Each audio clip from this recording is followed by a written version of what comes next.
The myth is peanuts are the most severe allergen. The truth, the fact is any food can be extremely severe for any person. My blood test said I was like not allergic at all. My skin test was, oh my gosh. It was like, okay, well, which one's true? Educate on this sort of stuff because it's just crazy, the misconceptions. Yep. Welcome back to EpiPod. Danielle's had anaphylactic food allergies her entire life. And Sarah is a food allergy mom to 2 kiddos. Managing this invisible health condition can feel so isolating. Do you also feel like you have a degree in overthinking? If you're nodding your head like me, then you're in good company. Let's get you off that allergy island right now with people who get it. Ready to dive in? Hi, Sarah. Hey, Danielle. Today, we are talking about common myths. Yes, and what is myth and what is fact? Because myths and busting. Yes, we are the Mythbusters. Wasn't that a show? Yeah. Oh, okay. All right. We're dancing, we're singing. If you're not watching, you should have just seen Danielle. She was really cute. No, for real though. This episode, I think it's important for. I mean, sometimes you can live a long time in an allergy life and still not know certain things. Like we have talked on the podcast about how certain things you lived most of your life not understanding that like you can't put your EpiPen in your cowboy boot at a music festival. Like, when the music festival, especially is in Palm Springs and the starting temperature is 106. Oh my gosh.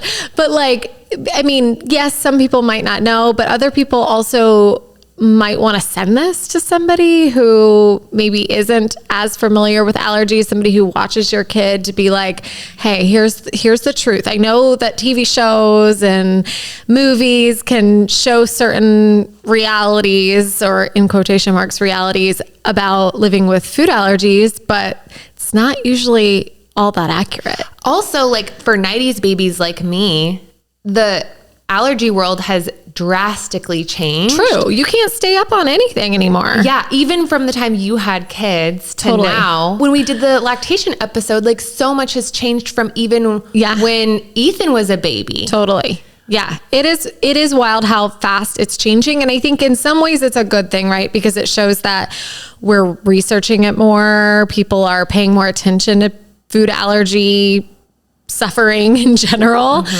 So when you look more into it and put more research dollars, like you're gonna learn and find new things for the better. But yeah, it's really hard to stay on top of like what is truth. So myth number 1. Okay, hit me.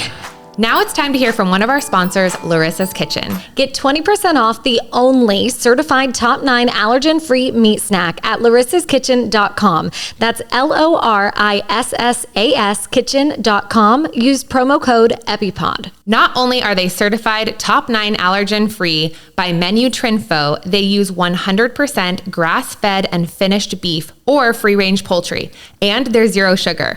Lorissa is an allergy mom that knows the struggles firsthand and founded Lorissa's Kitchen to enable everyone to snack fearlessly. Use promo code EpiPod to get 20% off your first order at lorissaskitchen.com. LORISSAS kitchen.com. Peanut allergy is the most severe allergy. Yeah, that's a no. That is a myth. Yeah. For sure. I mean, it gets the most attention. That's 100% true. People automatically, I cannot tell you, Danielle, how many times we have said something about Graham's dairy allergy and they're like brushing it off as if it's lactose intolerance. And I'm like, no, he's had severe reactions both on contact and just by breathing in milk particles, not even ingesting them like in his mouth. I mean, more so really than even peanut reactions that we've had. And allegedly, you know, numbers wise, which we can talk about those myths later too, but like it's impossible really honestly to know which one is your most severe unless you've had a history of like frequent reactions to multiple foods.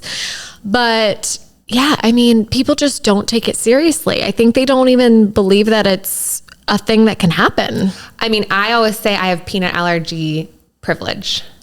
Like having a peanut allergy, people respect it. You say that to a waiter, you say that to an airline stewardess, or even when you fly and there's a part for like wheelchair? Do you have like a hearing disability? Do you have a peanut dust allergy? Yep. What? But it's also like, yes, I have peanut allergy privilege because you say nut allergy to a waiter and they're like, ding, ding. I know what that means. Like, right. Even though it's inaccurately depicted in movies and it's always the butt of jokes in commercials and things, like, you do know, like, this is dangerous. Right. Peanut equals dangerous. However, I come across, even though it's like peanut allergy privilege, I come across the issue where waitresses, or even like when I'm at somebody's house, they're like, oh, but don't worry, no peanuts. And I'm like, okay, well, cashews are as dangerous for me. So all nuts, like, people even think that tree nuts aren't the same or like isn't as big of a deal as peanut. Well, at least it's not peanut. I'm like, okay. And I mean, who knows, right? There might be some, not fact to it, but like back in the day, you know, old people love to be like, back in my day, allergies weren't even real. Do you like my old person accent? I don't know why I go there with the old person accent, but it's always a Southern person. And we say that as Texans. Yes, exactly. And I grew up in Louisiana. Don't hate on us.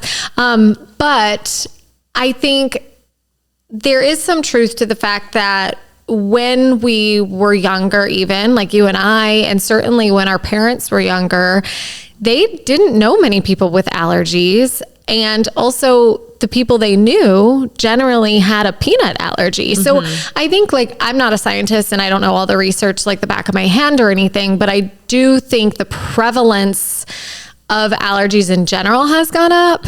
And well, I know that to be true, but also like allergies outside of the top, what was once top 8, now top 9. I mean, that's even an indicator right there, right? Like, they've added another top allergen. So obviously at some point it has gotten to be more of a problem, you know, like with these other allergens. Well, yeah, I think the shortest way that I explain it to people is using the example of like Natasha's foundation. Like, she was somebody who unfortunately passed from anaphylaxis because of a sesame allergy. Yeah. So I can imagine like anybody who has something, not that sesame is obscure, but something like sesame, or Sally in a recent episode talking about soy, like,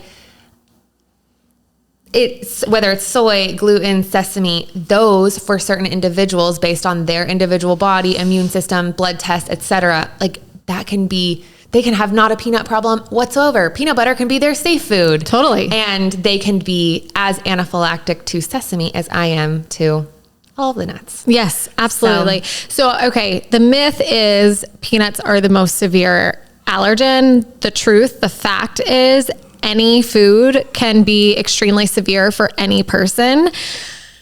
We have Gatsby here in the studio today. He also wants to chime in. Hi, Gatsby. What do you think about it? He doesn't like that people are having myths. Yes. Okay, next myth. Okay, next myth. Eating a little bit of your allergen won't hurt you. Just try a little bit. Just try a little. And maybe if you give them a little bit each day, they just won't be allergic anymore. Or my favorite is when a family member is like, why don't you just put a little bit on your tongue just to see if you're allergic? Right. Or smear it on your arm or something like that. I'll do the smear test on my arm. not like for fun. I'm not putting like peanut butter on my arm, but that's how I do makeup. Yeah. Like new makeup, I will swatch my entire inside of my forearm to see if there's any sort of like Latin term for a nut. Oh yeah, for sure. I mean, and the fact, this one can be easy breezy short, but I mean, the fact of the matter is that, I mean, any trace amount of your allergen could cause a severe reaction. A major medical emergency, multiple EpiPens, call 911. Right. Like, I mean, we have had that happen, right? I mean, like, again, Graham had the issue with breathing in milk powder and had a severe reaction. Yeah. So, I mean, it doesn't even have to be something you ingest. I mean, you had, right, when you had a severe reaction, it was to some sort of sauce or something, right? So, I mean. And it was like the tiniest bit. Yeah. It wasn't like a spaghetti sauce amount of serving where it's like half sauce, half noodle. Right. It was like the teeniest bit of sauce that I had. Yeah. I mean, it is that dangerous. Like you almost think of it like, I don't know. Do you remember like anthrax, whenever that was like a big deal and everybody was like that's afraid a blast from the past. Yeah, I know. Remember when everyone was like afraid to open their mail, and because you're like, oh, trace amounts of this like white powder could get on me and I could die. It's like, honestly, that is kind of how a lot of families need to treat food allergies. Maybe not every family. There are different levels of like sensitivity, or, some people don't react to may contains or, cross contact of an allergen, but some people do. So it's not something that you can risk as like, if you're a caretaker or you're a restaurant or whatever, like those are risks that a lot of people cannot take. Something like the nuance and like the asterisk for this is speaking directly, obviously, to your provider. 100%. Like, my doctor one of my biggest fears is like it being airborne and being in a place like an airplane or something where I can't get help. And the amount of times he has like looked me in the eyes and all but like shaken me by the shoulders and been like, I, as your provider, I am not worried about you going into anaphylaxis from somebody eating peanut M&Ms next to you. Okay. Like you could even be at a sporting event. I'm not worried about that for you. I'm not saying you won't have a mild situation. You may like clear your throat or like sneeze. Yes. But Danielle, really, like you don't have to make your world so small that it can't be in your airspace whatsoever, ever. Right. Like when I'm at the grocery store, I specifically now to like challenge myself to normalize it. I swear the pandemic, like making your world so much smaller, or like walking around even the grocery store with a mask on. Yeah. I had to get in the habit of being like, no, I'm going to take the route where I walk in front of the like, bulk nuts thing. Yeah. And it's to this day, it makes a spider go up my spine, and I'm like, ugh. But I make myself do it because I'm like, this is not. It's not going to hurt you. It's not going to be a medical emergency. Yeah. And so that's why I'm like slowly. So yeah. As with all of these and always, like we are not doctors, we are not medical professionals, but yeah, like the myth, the nuance is where I'm like, the anxiety girl in me is like, but don't go overboard. Yeah. Like talk to your doctor every single time you feel yourself being like, whoop, overboard. Totally. That's what I have to do. Yeah. Yeah. And I mean, if it's somebody that you trust, it's like, you yourself listening, like you are not a medical professional either. You can do as much research as you'd like, but if you find a doctor that you trust and they tell you something, I mean, that should be what you stick to. A doctor you trust is so it though, because as we've said in the past, like doctors are at all different parts of the like what is newest in research. Like we still have some doctors being like, OIT is not possible if you have over this number. And then I hear that all the time. Yeah. And then you have other allergists being like, there is no amount of severity that we cannot help you with. Yes. Or we cannot at least try. Gray.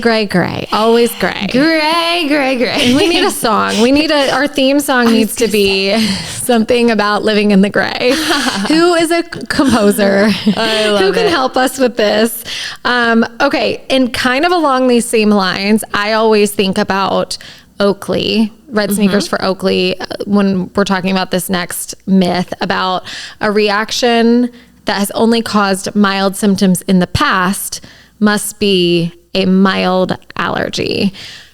Mild allergy in and of itself is a myth. Yeah. I'm only a little bit allergic. What does that mean? That's not a thing. No. You are either allergic or you are not. Speaking of Oakley, I mean, everybody can go to that website or to their Instagram and read his story. So I won't go into it, especially for someone who doesn't want to be like, this is a trigger warning, triggered by a story of anaphylaxis death. But, he was a little boy who died after eating, I think, a piece of cake, like a bite of cake, maybe. And he always assumed, like, his parents didn't even have an EpiPen for him because his own doctor told him that's a mild allergy. Like, your asthma is far more dangerous. We need to make sure you have an inhaler, but did not provide an EpiPen because, you're a tree nut allergy. It's actually just pretty mild. Like, you could take a Benadryl. And so that was obviously proven in the hardest, most devastating way to be a myth, that if you have an allergy, you need to treat it as if it's life-threatening, even if you have not had severe reactions in the past, because every reaction is different. I can't even tell you how many times as an adult who takes their allergy with the utmost amount of caution, respect, seriousness, how many allergy adults, also 90s babies who have not had the situation that I did, where it's like, oh my gosh, like I found myself rushing to the hospital and learning I needed to carry an EpiPen and blah, blah, blah. Right. But they're like, oh, I also have a nut allergy, but it's a pretty mild allergy. You know, I'm just a little allergic. And I'm like, really, what happens? Oh, I'm vomiting for like the whole night.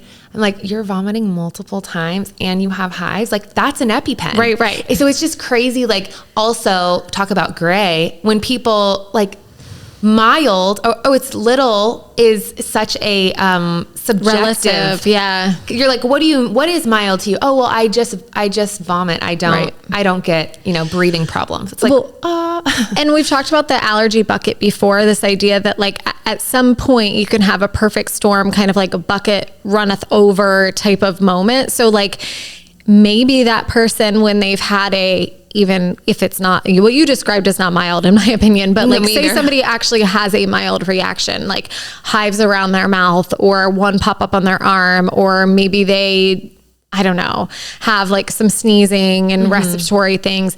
Like, okay, maybe you had that one day, and then the next day or next week you eat the same amount of food and you have a reaction, but this time you're allergic to dogs and you've pet a dog before, like a couple hours before, and it got into your body. Maybe the next day you're going to wake up with a cold, so your immune system is already threatened. Like, all of these other factors could be at play, and you have that exact same amount of your allergen, and all of a sudden your reaction could be so much more severe, could be anaphylactic, could need an EpiPen. Like, you just don't know. This has happened a lot. Like, people who have passed from allergic reactions, it is oftentimes because of this myth, because they don't believe that it could potentially be worse the next time. I also think it's like, when you talk about perfect storm, like there are things you can't plan for, like, about to be sick and your immune system's run down. But, there was a story, it was making its way around TikTok, and she's a widow because her husband had I believe it was a bee allergy. Okay. And he had just come from, just come from a CrossFit class, I believe. So his body, like temperature was elevated, his heart rate was up. Yeah, super high body temperature and super elevated heart rate that isn't going to come down. I mean, when you go to a super hard workout class, it takes till the afternoon where you're like, I finally feel like I'm not like still on the treadmill. Yeah. This is why I don't work out. Just kidding. I just don't like to sweat. Yeah. But yeah, like some things you can't plan for. Right. That reminds me of the next myth, and it's one that I still have to remind my family. The myth of a Benadryl or a Zyrtec can turn an allergic reaction around. No. Yeah, that's a myth. Yeah. Benadryl and Zyrtec are not, they're going to do zero things to stop an anaphylactic reaction. Right. What they do is make you a little bit more comfortable. Right. So that your body can, like if it's say I'm at a baseball game and like I'm clearing my throat a lot, I take a Zyrtec, that's helping my body get a little bit more comfortable so that my immune system can kick in and handle it. Right. But if I have, God forbid, had an accidental ingestion, a Benadryl there's no like comfortable, like that's an EpiPen. Yeah. It doesn't reverse an anaphylactic reaction. That's like your body is full, like multi-system reaction mode. Like it can't, I don't, again, not a doctor, but like the medicine that is a Benadryl or a Zyrtec, like it cannot fix, people can go into cardiac arrest when they're having an anaphylactic reaction. Like Benadryl doesn't stop that. Do you know what I mean? Totally. I mean, we're like, giggling, but it's not funny, but like It is funny because it's ridiculous. It is when you lay it out like that. Yes. But I agree that it is confusing that sometimes even your own doctor will say, well, let's take Zyrtec, right? Of course. And again, I think that's the kind of weird kind of nuance that people don't understand is that like, while it won't reverse a reaction, and some people actually say like a Benadryl or a Zyrtec can mask an severe reaction because it like gives it time. Like people think, oh, well, it's calmed down. My lips swelling has calmed down. But really inside, like your body could still be raging. And then it like comes on really fast and you have this more severe reaction where you need the EpiPen. Again, this is not truth. Don't take go to your doctor and ask them these questions. But I've heard that being talked about, in the allergy space as being an issue as well. So it's like, lean on your doctor, always reach out to them in case of any allergic reaction, but just know that like you cannot be having a multi-system reaction and reverse it by taking antihistamines. Right. It's as silly as like somebody is having a heart attack and you're like, oh, just take a baby aspirin. Correct. It's like, we're past that point of no return. Like that's putting a Band-Aid on like a bullet hole. Like what? 100%. That's why it's not that it's funny. It's silly to think that something like that can fix that level. It's like, yes, trying to stop a train with like a school, like a kindergarten crossing guard. It's like totally different scenario. Like we're not in the school zone. We're on the train tracks of the Autobahn. Okay. Yeah. So that now is making me think of another myth. Are you ready to switch? Let's do it. Okay. I was like, wait, I don't want to be cutting Danielle off. No, not at all. Okay. So this one also hits home for me a little bit. The myth that if you're going to have a severe reaction, it's going to happen within minutes of eating the food or accidental ingestion. This one is what really trips me up. Yeah. I mean, like mental health wise, like, yes. yeah. My dog also doesn't like this myth. No, he doesn't like it at all, right? Gatsby, it's a no-no. So this one hits close to home for me because, when Graham had his latest really bad reaction, it did not happen right after. I mean, we think that it had a lot to do with his dose. We obviously still don't know like all of the contributing factors to him having that reaction. But I mean, it was, almost an hour probably after he had his dose, like after he'd eaten his 18 peanuts for treatment. It was probably about an hour after that. Yeah. Which is crazy. Yeah. And like that for mental health wise for me, like really messes with me. Yeah. Like if I'm trying to get back in the swing of things to eat at a restaurant, like, am I still watching the clock an hour or two later? It's like, that's where it comes down to, again, talking to your doctor and knowing your specific reaction. Maybe with like treatment, it changes. Your immune system is changing. You're literally like rewriting your tolerance and your immune system. So like maybe the game has changed. But for me, I mean, who knows now after I've like tried OIT for a year, it probably has all gone back. But I know my baseline, like a teeny tiny bit of nut, like I'm going to know within less than a minute, like 20 seconds. Yeah. But I have friends who are totally different. Yeah. And their body has always reacted that way. Or I think about like things that can change the immune system, like getting really sick or post-pregnancy, like your everything is different. Yeah. It's like hitting factory reset. So it's just so messy. It like is. that gray really messes with me. Which, so, in OIT, we wait in the office about 45 minutes after an updose. But then they say, when we're doing it at home to monitor closely for an hour, but then for like 2 hours, keep an eye, So, I mean, their window is 2 hours, even like these medical professionals who are having us eat the allergen, right? So I would assume that everybody should be careful for a period of time after eating something that maybe they don't know, like they aren't sure about. You should at least be mindful that it's possible, is I guess what I'm saying. Not to live in fear about it, but be mindful. And then, I think with TIP, it's an hour of monitoring and like not raising your heart rate and all of that. But technically, according to research, an allergic reaction can happen hours after ingesting an allergen. So it is not just 10 minutes in, you're good. It was really interesting with OIT, and I think that's one of the reasons why it didn't work with me, is I felt like it ate into so much of my day, because I was watching I couldn't let it go after the hour that they say, like, okay, like it's most likely to happen then. I had to wait till the 2 hours. And then if I had a little mild reaction, like a little hive on my lip or like itchy throat or like anything, then they'd be like, okay, like maybe don't drink tonight, like don't go to happy hour or whatever you had planned. So like there go my social plans, and it's really hot in Austin. So it's like, okay, well I can't go like hike the trail with my friends like I was going to. That's out. And it was just like, but I would hyperfixate, and I would have to write in and be like, okay, give me like actual scientific research. Like, am I in the clear after 4 hours? Am I in the clear after 8 hours? Like, what's the situation? And sometimes it was a PA or my actual allergist would be like, at this point, like whatever we were at, like 6 hours, 4 hours, whatever, like at this point, it would be a very big anomaly for you to be having an issue after a mild reaction. But it was so hard for me to wrap my head around. Yeah, it's gray.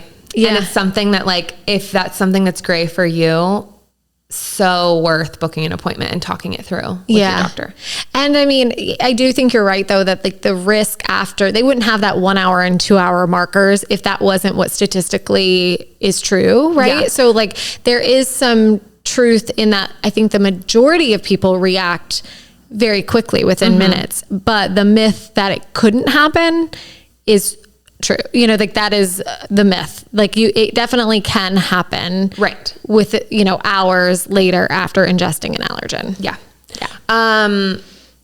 That reminds me of our next myth, which is like the Benadryl versus Zyrtec debate. Oh, well, I don't even know if that's like a myth as much as it's just like murky muddiness between allergists themselves. Totally. I think like for me, the myth would be like, if you have a severe allergy, you're carrying EpiPens and Benadryl. That was what it was for my whole life. Yeah. And it wasn't until I switched to my current allergist, who I like night and day compared to my last, where I was like, oh, Benadryl actually is not what I should be carrying anymore. Yeah. Because of its like shelf life, if you will, inside the body is a lot shorter than that of Zyrtec. Zyrtec is going to last you 24 hours. And there's also more side effects, I guess, with Benadryl. And some people point to that as the reason why we should be doing Zyrtec. I think the reason a lot of people say Benadryl or did is because they believed that it was faster acting, from what I've read, that it was faster acting than a Zyrtec.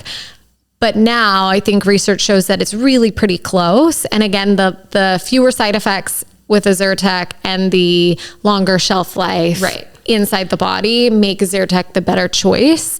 But not everybody's on board with that. Totally. Not everybody's on board with that. It was so interesting. I was actually it was the food challenge that I failed. It was the one where we realized like, oh, my skin tells the truth. My blood test doesn't necessarily tell the truth. When I failed pistachio, because my blood test said I was like not allergic at all. My skin test was, oh my gosh, you have as big a welt as you do with peanut. And it was like, okay, well, which one's true? Because my sesame blood test off the charts. It was the second highest level. It was like peanut, then sesame, but no skin reaction. And I eat my favorite crackers are like more sesame seed than any other ingredient. Like it's like you're eating a giant sesame seed and they're like maybe some like batter and like other seeds in there. It's like, what else what is holding them together? I'm not sure.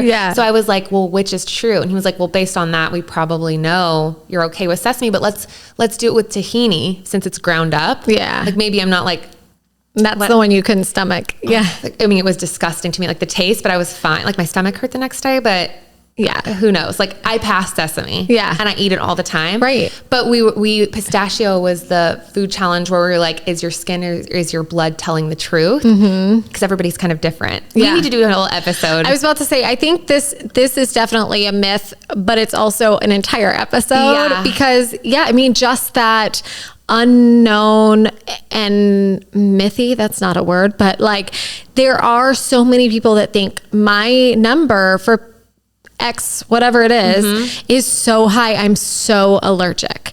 And while that is kind of true in like a way. It's not the way people think. So like, again, not a doctor, not a scientist, but like just because you have a high number, it doesn't mean that your reaction is going to be super severe. From my knowledge and understanding, what it does tell you is the more likely you are to have a reaction in the first place.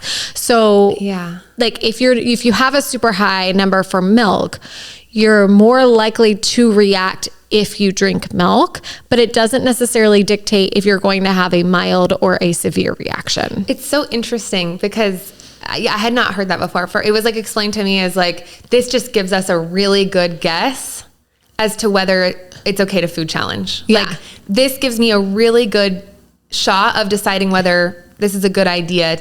And I don't want to do anything that I don't think you have a really good shot of passing. Well, I think that is what we're saying, right? Like, because they're saying if it's a higher number, you're more likely to react. So they don't want to do the food challenge. But if you have a lower number, they're like, well, actually, maybe you won't react to this food and maybe you'll be okay. Like maybe you won't have an actual allergy to it when we test. I'm just so thankful that like, well, this is like a silver lining because I wish I had received any sort of allergy care from the pediatrician when I was a kid. But like if they had tested me, if they had tested my blood, if I was not a 90s baby, if I was born in the year of 2020, I would have been tested. It would have shown crazy high numbers for peanut and sesame, and then pretty high numbers for tree nuts. Some tree nuts I cannot eat. Huge skin reaction for the prick test. Nothing on blood. But like I would be avoiding sesame like the plague my whole life. Yeah. I love sesame. Right. So like, and that would be a really hard one to avoid. Before I forget, taking it back to when I failed the pistachio food challenge, which we'll link in the show notes of that TikTok of it. Oh yeah. Because it really shows like it is a life-threatening allergy. I failed the food challenge. I didn't need an EpiPen. It was scary, but it was not this like dramatic thing. But the reason I even started telling that story is back to the Benadryl versus Zyrtec. He came in, he was like, this is like a pretty mild reaction. I'm going to keep you here for several hours to watch you, but you do not need an EpiPen. Like he like heart rate, looked at my throat, everything. Yeah. And he was like, I'm going to give you an antihistamine first and we'll watch you and keep you super close eye, like oxygen, everything. They were monitoring. He hands me this pill. I'm like, what the heck is this? I was like, this isn't Benadryl. And he was like, we don't use Benadryl anymore. And I was like, we as in who? Like me? Because I use Benadryl. And he was like, the allergy community in general, like this clinic. Yeah. And he was like, do you prefer Benadryl? Like we can give you Benadryl if you really only feel comfortable. It's not going to hurt you. And I think like, obviously he knew me really well at that point where like, I don't take things that I'm not familiar with. I don't eat things that I don't cook. Like I am level 300 of anxiety. He was like, are you only comfortable taking Benadryl? I'm literally having a reaction and we're like negotiating what antihistamine. And I was like, I will do whatever you say. And he was like, okay, then take that one. Zyrtec. That's what we do here. And I was like, okay. So it was like, now I'm like team Zyrtec only. And I use the little like sachets. But actually we had, I think it was Alyssa, don't quote me, on one of our mental health episodes. And she was talking about how like one of her New Year's resolutions or like one of her new things was she had to stop taking antihistamine as like a safety blanket. Cause like this is not ringing bells, but that does not mean that it didn't happen. My brain is mush which most guest days. it was, or it may have been like an offline conversation I had with one of my like food allergy adult internet besties.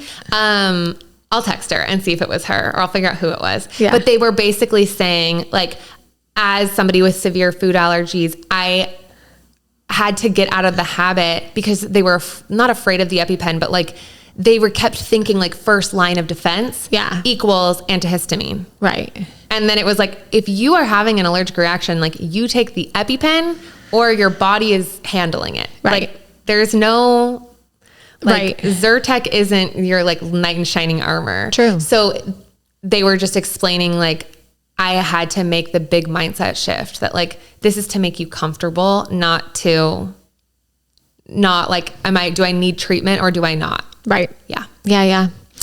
Okay. I think I have one more. Okay. Then we can close it out. And then I want to hear what y'all's myths are, like what things you used to think or that people think around you. But, again, this one kind of hits a little close to home, but, the myth that skin has to be reacting for it to be considered anaphylaxis.